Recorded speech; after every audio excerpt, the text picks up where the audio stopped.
സിനിമയിൽ പാടുന്നവർ സുവിശേഷ വേദിയിൽ നിൽക്കാൻ പാടില്ല. ചിലർ പറയും അത് ഞങ്ങളുടെ പാഷനാ, ചിലർ പറയും ഞങ്ങളുടെ പ്രൊഫഷനാ. നോ, വചനം പറയുന്നു ഭൂതത്തിൻ്റെയും യേശുവിൻ്റെയും വക്താവായി നിനക്ക് നിൽക്കാൻ പറ്റില്ല. ഒന്നെങ്കിൽ നീ ശീതവാൻ, ഒന്നെങ്കിൽ നീ ആത്മീകൻ, ഒന്നെങ്കിൽ നീ പെന്തക്കോസ്തിന്റെ ലേബലിൽ പോ. വരുമാനം കുറവായിരിക്കും,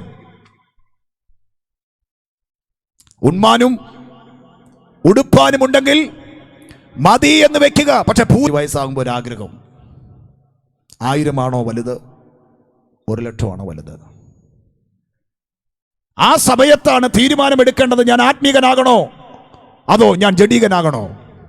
1,00,000 വേണ്ട എന്ന് വെച്ച് 1000 വേണ്ടി നിൽക്കാനിടയായാൽ നിന്റെ പോക്കറ്റ് കാലിയായിരിക്കും. പക്ഷെ നിന്റെ അകത്തളത്തിൽ കർത്താവ് പറഞ്ഞില്ലേ, ജീസസ് എംപ്റ്റീഡ് ഹിംസെൽഫ് എന്ന് പറഞ്ഞില്ലേ, ആ കർത്താവ് ഒഴിച്ചത് നിന്റെ അകത്ത് ദൈവം നിറച്ചിട്ടുണ്ട്.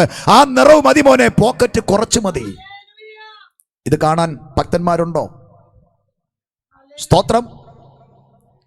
വിമർശനമല്ല കേട്ടോ.